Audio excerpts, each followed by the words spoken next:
De graves violences en Corse. Ce n'est qu'en mars 2022 que des incidents ont eu lieu sur l'île de Corse. Île française de la Méditerranée, pourtant connue pour ses vacances, a de nouveau été le théâtre d'émeutes. De graves émeutes. Des bâtiments publics ont été incendiés, des cocktails Molotov.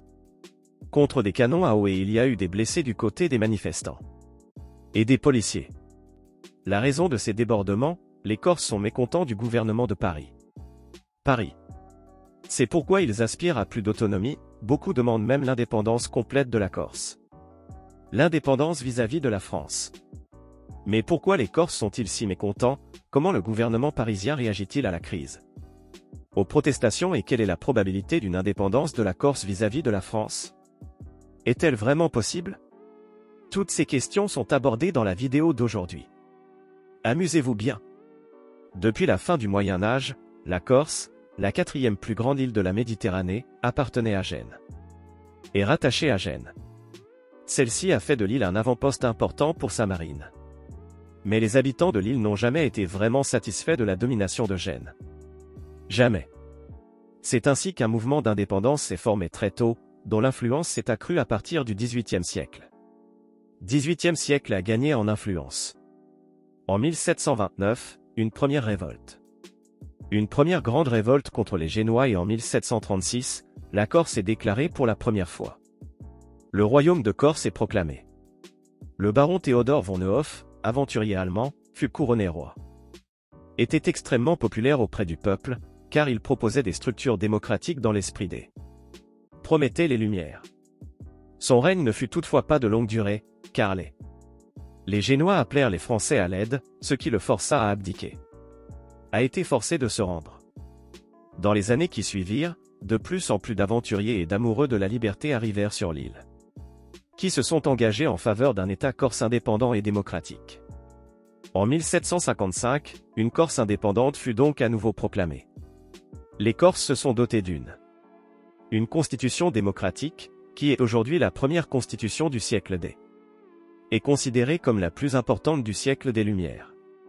Ce faisant, ils s'alignèrent sur les États-Unis, qui s'étaient dotés d'une constitution après la guerre civile. Guerre civile américaine en 1776 et la France, qui a obtenu sa première constitution en 1791 dans le cadre de la Révolution française. Avant les autres. On dit d'ailleurs que le désir d'indépendance des Corses de l'époque a été à l'origine de la création de la Constitution. A également inspiré les pères fondateurs des États-Unis. Mais les Génois en ont eu assez et ont vendu l'île à la France. Un conflit éclata alors entre les nouveaux occupants et les Corses. Mais comme l'armée française était largement supérieure, elle a pu vaincre les insurgés. Vaincre rapidement les insurgés et éliminer la jeune démocratie. Et, à l'exception d'une courte période pendant la Révolution française, lorsque l'île fut annexée à l'Angleterre, la Corse ne fut pas autorisée à s'y installer.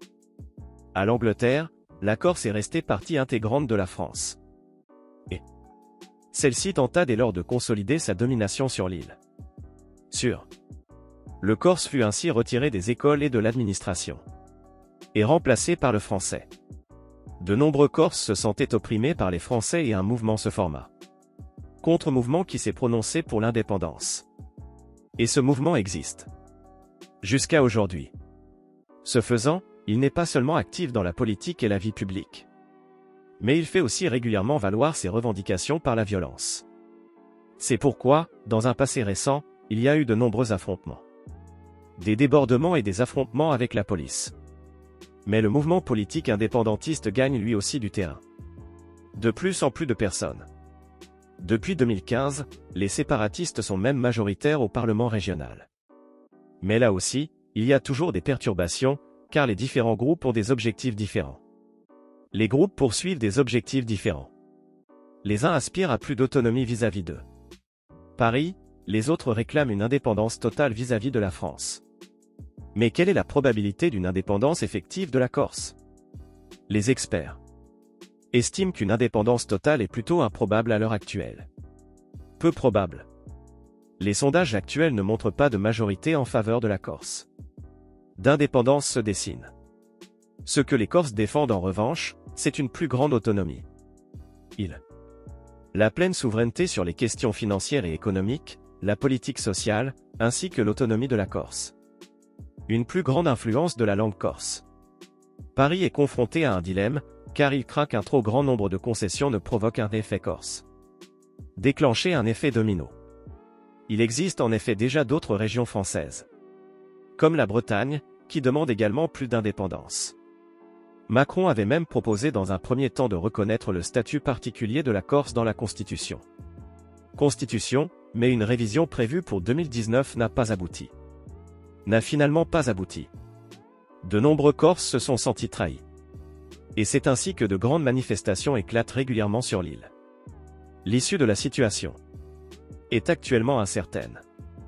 Mais les séparatistes, grâce à leur majorité au Parlement régional, continueront certainement à militer pour plus d'autonomie et plus de indépendance vis-à-vis de la France.